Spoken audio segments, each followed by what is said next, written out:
Hey everybody, I'm Josh Skinner for withjosh.com and ainow.org. With me is one of the musical directors of American Idol. My friend, actually I've known you for 8 years. Oh my god. Too long, crazy. right? I was still going crazy. through puberty actually when we met. Yeah, I remember that. You were in diapers. Yeah, I wasn't. It's Michael Orland, everybody. Hi everybody. So a lot of American Idol fans send in questions for you, and before we get started I want to know, how did you get involved with American Idol? Well, in the middle of season 1, a long time ago I'd worked for Barry Manilow. Okay. And I was a rehearsal pianist for Barry, and through Barry I met Deborah Bird, who's one of the coaches on Idol, and Kevin Bassenson, who was the musical director of season 1 of Idol, and they had called me in to help out, and I just went in one day and I just never left. They couldn't get rid of me. Now describe your actual job. What do you do? Really, it's I play piano for the kids. I help them, for the contestants. Can't call them kids. Okay. Play piano for the contestants. I, do some coaching, and I, it's like part-time coach, part-time pianist, part-time therapist, part-time friend. It's like whatever they need, we're there for them. It's like, when they come rehearse, it's like the only safe room where they're not being judged. So we're like their safe place. Do you have any, what are some of your fondest memories over the 9 seasons? My favorite thing probably that happens on Idol is just watching these contestants grow into incredible performers. Starting in season 2, my favorite whole makeover vocally and physically was Kimberley Locke. That was my girl, and I love them all, and they were all my kids. And people always say, who are your favorite ones? I love every one of them, and all for different reasons and whatever. But the relationship between a pianist and a singer is as close and intimate as you can get, and it's so I love every one of them. Some of them are a little maybe more work than others, but Kimberley Locke for me did the biggest transition. She just she came in with a great voice, and she was a great performer, but she turned into even greater performer. She had that total makeover with her look.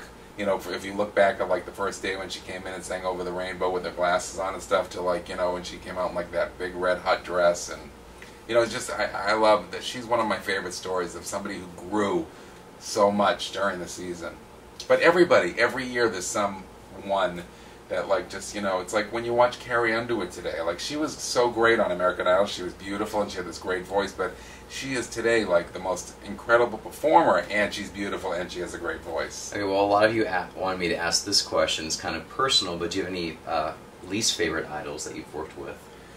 You know what, I'm not being politically correct. I am, but I'm not trying to. Okay. I really do. I love every single one of these. Even when you hear stories down the road, after Idol's over, you go, oh, I just had this horrible experience with so-and-so, they were such a diva, and they did this and they did that.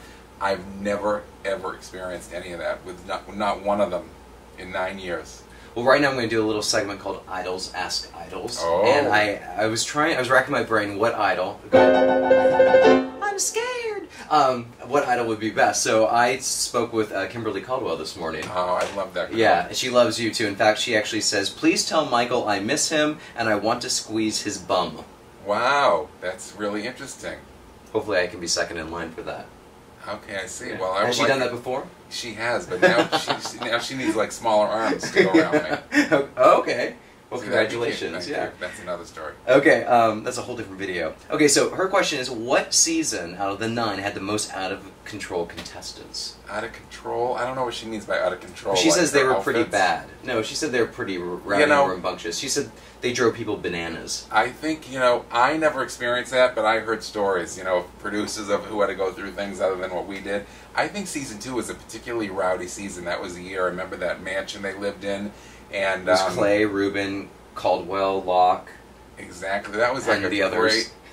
and Ruben, and that was a crazy year. And Josh Grayson and Trinice, and that was and I remember because we used to go to the house to rehearse with the contestants there, and once a week or sometimes twice a week, and that was a crazy house. It was like a frat party? It was kind of like a frat party season 2. I think more than any. I remember just being in the kitchen and everyone was cooking, and it was a fun year. It was my first full. I had started in the middle of 1, so 2 was probably it was one of my favorites because it was my first full-time job there, and I was just so thrilled to be having this most perfect job that anybody could have offered me.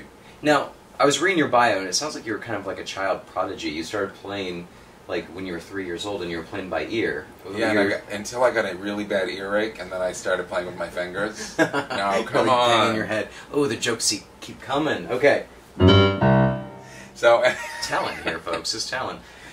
So basically, the story goes: you dragged every one of your family members to go see the movie Mary Poppins. Right. Yeah, like my mom took me, then my dad took me, then both my grandmothers took me, and I like went and saw it like so many times. And that my mother tells a story that like I literally she would like be upstairs and she'd hear me and playing like full on playing the songs from Mary Poppins like with both hands. You know, funny. One of my favorite songs of all time is actually "Feed the Birds." Can you play that? I will play it for you. Okay, I love it. It's amazing. Don't we have to pay royalty on that? Oh no, I don't make money off my website. Yeah. Okay, so, I know. But what's your favorite Mary Poppins song? Since that was one of the first. So you were 3 years old and you're playing that full like fledged. Yeah, totally playing it full on. Like I think my mother said I was playing. I think I was doing it like that. At 3 years old, I was still trying to control my bladder. I know. I was gonna say you were still in diapers. Pretty much, yeah. And and you were wet in the bed, but you were too much apple juice. Yeah. But really, you're full fledged. Yeah. So and then when I turned 4, I know. Then I started taking piano lessons, and my piano teacher was like, I just remember the story because my parents tell me all the time. They took me to a piano teacher when I was 4, and the piano teacher said, "No, too young." And my mother's like, "Sit down and play something right now." And I played. She's like, "Okay, we'll start right now." And that was it. And I only I took piano lessons all through till I graduated high school. So like for 13 years, from kindergarten through my senior year, and then I went to school to be an accountant. Why? Why? Just because you needed a plan B? You know what? I don't resent it today at all. My parents did not really encourage me to go into music.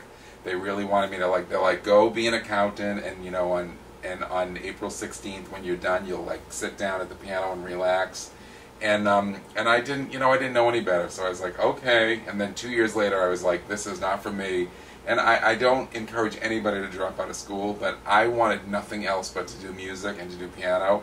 And I think that's what it takes today to make it in this business to anybody, even young person auditioning for Idol or auditioning for anything. I think you have to want it, and only that. Like I've had people say, "Oh, I don't know if I want to be an actress, or maybe I want to go to law school." I'm like, then you should go to law school, because if you want to be an actress, you should only want to be an actress. Whatever you have to do to get there is one thing, but you can't want something else. I think, and I just wanted to do music, and I against my parents' will or their wishes, I dropped out of school and moved to New York with like nothing. And it was a different time then I'd be a wreck if my kid did that today. Mm-hmm. But I did it, and I had no fear about it, and I just and it just happened. And I definitely think I was lucky, because I think so much of the business is where you are and who you know and being at the right place at the right time. And I think your talent keeps you in there, but I don't think it gets you in there. So I was just a good time and lucky time for me. Now, I know that a lot of people will be auditioning for season 10 of American Idol, and you'll be one of the first faces that they see. So can you explain how that works if they're interested in auditioning? Yeah, there's a few rounds to get through before you can go see the judges. So the big day in the stadium, there's a lot of our whole music department is on the road, and then all the producers from the show. And so, and the thing I love about, I know they used to like wait in line, and some people wouldn't get in, and some people got a ticket, and some people didn't. They see everybody that gets in line, everybody gets seen, everybody gets heard, and I happen to love every second of it. A few years ago, I said to my bosses, I'm like, hey, how come somebody musical doesn't go on there? Maybe somebody great is passing by. They're like, all right, great, come on with us. And I've been doing it now for like 4 years, and I absolutely love it. I love hearing what people sing, and I love everything. It's really great. It's a really fun part of it. Now, were you a part of the first round for any of the other contestants that made the top 10 in the past? I've had top 24 people, but I haven't had any top 10. Oh, man. Isn't that horrible? Yeah, maybe this year for season 10. I think I'm going to do it. You are? I think I'm going to find the winner this year. Okay.